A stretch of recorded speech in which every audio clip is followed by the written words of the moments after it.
नमस्कार दोस्तों, कैसे हैं आप सब?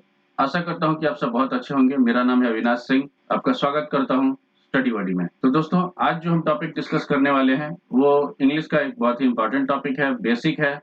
अगर आप इस चीज़ को समझ जाते हैं कि इसका प्रयोग कैसे करना है, तो आप इंग्लिश लिखने में बहुत कम गलती करेंगे और अगर अच्छी तरह से प्रैक्टिस कर लेते हैं, तो गलती होगी ही नहीं।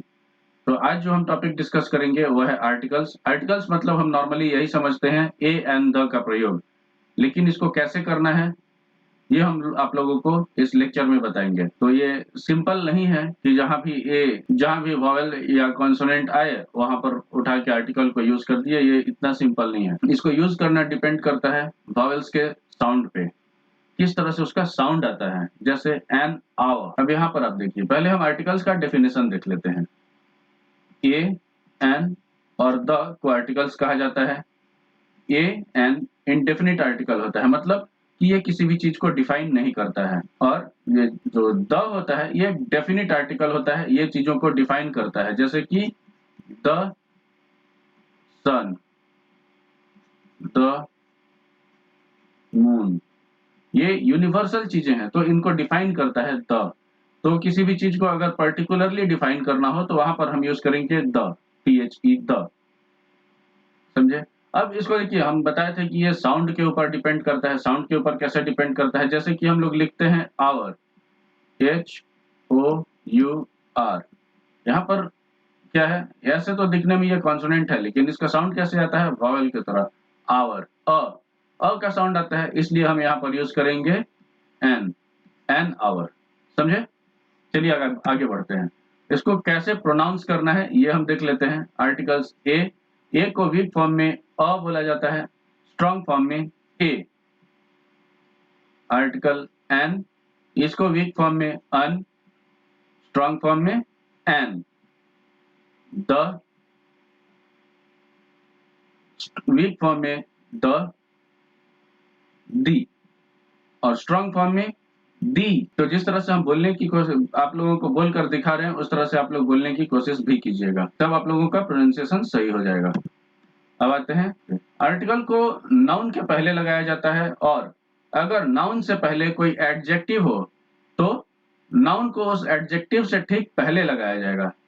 और अगर नाउन के पहले एडजेक्टिव और एडजेक्टिव के पहले एडवर्ब हो, तो आर्टिकल को एडवर्ब के पहले लगाया जाता है। जैसे कि Ram is a man, Ram एक आदमी है। Sita is a woman, Sita एक औरत है। Sita is an ideal wife, Sita एक सर्वगुण संपन्न औरत है। जिस सीता जैसी औरत सबको चाहिए होता है।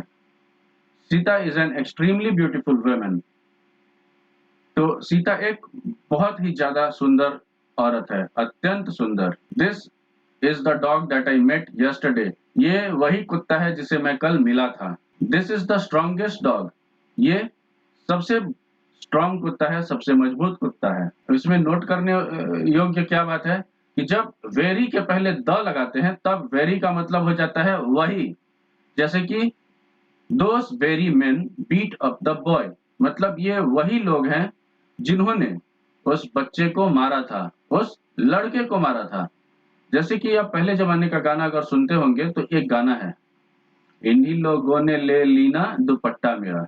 तो यहाँ पर क्या यूज करेंगे? इन्हीं लोगों ने, these very main took my scarf. वहां पर एक्ट्रेस ये बोलना चाहती है। अब आइए आगे बढ़ते हैं। कई स्थितियों में all, both, such, double, half, many, rather, exactly, what, quite, just etcetera के बाद आर्टिकल्स आते हैं।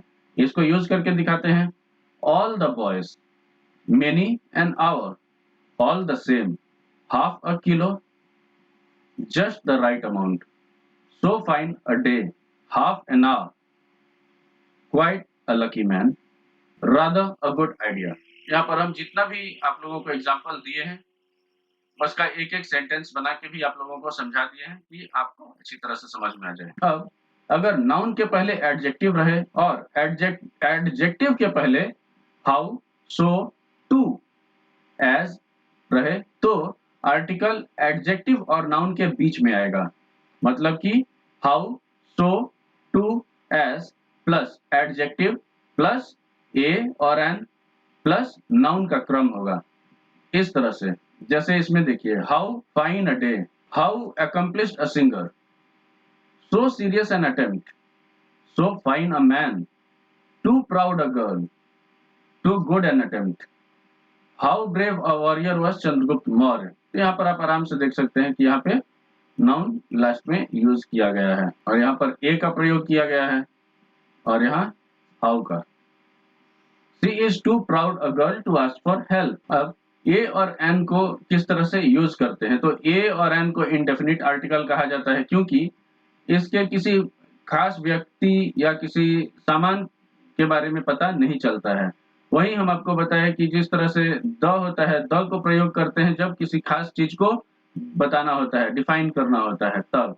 तो ए और एन को यूज करने के लिए कुछ बातों को ध्यान में रखना चाहिए, जो कि है, ये सिंगुलर काउंटेबल नाउन पर यूज होता है, जिसको कॉमन नाउन या कलेक्टिव नाउन भी कहा जाता है, और इससे किसी अनिश्चित व्यक्ति, जानवर या वस्तु का बोध होता है, उनके बारे में पता चलता है। पॉइंट नंबर 2, ये रूल नंबर 2 है, अगर नाउन के पहले एडजेक्टिव या एडवर्ब प्लस एडजेक्टिव हो तो ए और एन का प्रयोग अपने सबसे नजदीक वाले शब्द के अनुसार होगा। जैसे कि यहाँ देखिए, she is a girl, she is an ideal girl, she is a very beautiful girl, she is an extremely beautiful girl. तो यहाँ पर देख सकते हैं कि उससे सबसे नजदीक आने वाला शब्द क्या है, एक्सट्रीमली। यहाँ पर क्या है, वेरी, इसके ऊपर क्या है, आइडियल, इसके ऊपर क्या है, सिर्फ गर्ल।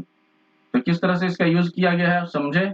आगे बढ़ते हैं। जो 3 नंबर पॉइंट याद करने का है वो है कि जिस शब्द के पहले इंडेफिनिट आर्टिकल यानी कि ए और एन का प्रयोग करना हो, यदि वह स्वर ध्वनि यानी कि वॉवेल से प्रारंभ हो तो एन का प्रयोग होगा। तो ये हम आप लोगों को बताए थे, एन एप्पल, एन एप्पल। और अगर कॉन्सोनेंट से साउंड होगा तो ए का प्रयोग करेंगे, जैसे कि ए पेन। तो समझ गए आप लोग इन आर्टिकल्स को। आर्टिकल्स बहुत ही ज्यादा इजी है, आप इसको प्रैक्टिस कीजिएगा। प्रैक्टिस करने के लिए हम आप लोगों को टेलीग्राम चैनल पर क्वेश्चंस दे दिया करेंगे, आप टेलीग्राम चैनल पर ज्वाइन कीजिए। और उसमें ज्वाइन करने के लिए सबसे पहले आप हमारे इंग्लिश क्लास के लिए रजिस्टर करना होगा। रजिस्टर करने के लिए डिस्क्रिप्शन में लिंक दिया हुआ है, आप उस पर क्लिक कीजिए और वहां पे फॉर्म को फिलअप करके रजिस्टर कीजिए। और अगर आप चाहें तो मुझे फेसबुक और इंस्टाग्राम पर भी फॉलो कर सकते हैं, उसका भी आईडी डिस्क्रिप्शन में दिया हुआ है लिंक, आप लिंक पर क्लिक करके फॉलो कर सकते हैं। तो दोस्तों, ये था हमारा आज का लेक्चर। अगर आप लोगों को ये लेक्चर पसंद आया हो तो हमारे चैनल को लाइक, शेयर और सब्सक्राइब कीजिए। मिलते हैं अगले लेक्चर में, तब तक के लिए stay happy, stay safe and keep watching study buddy. जय हिंद, भारत माता की जय।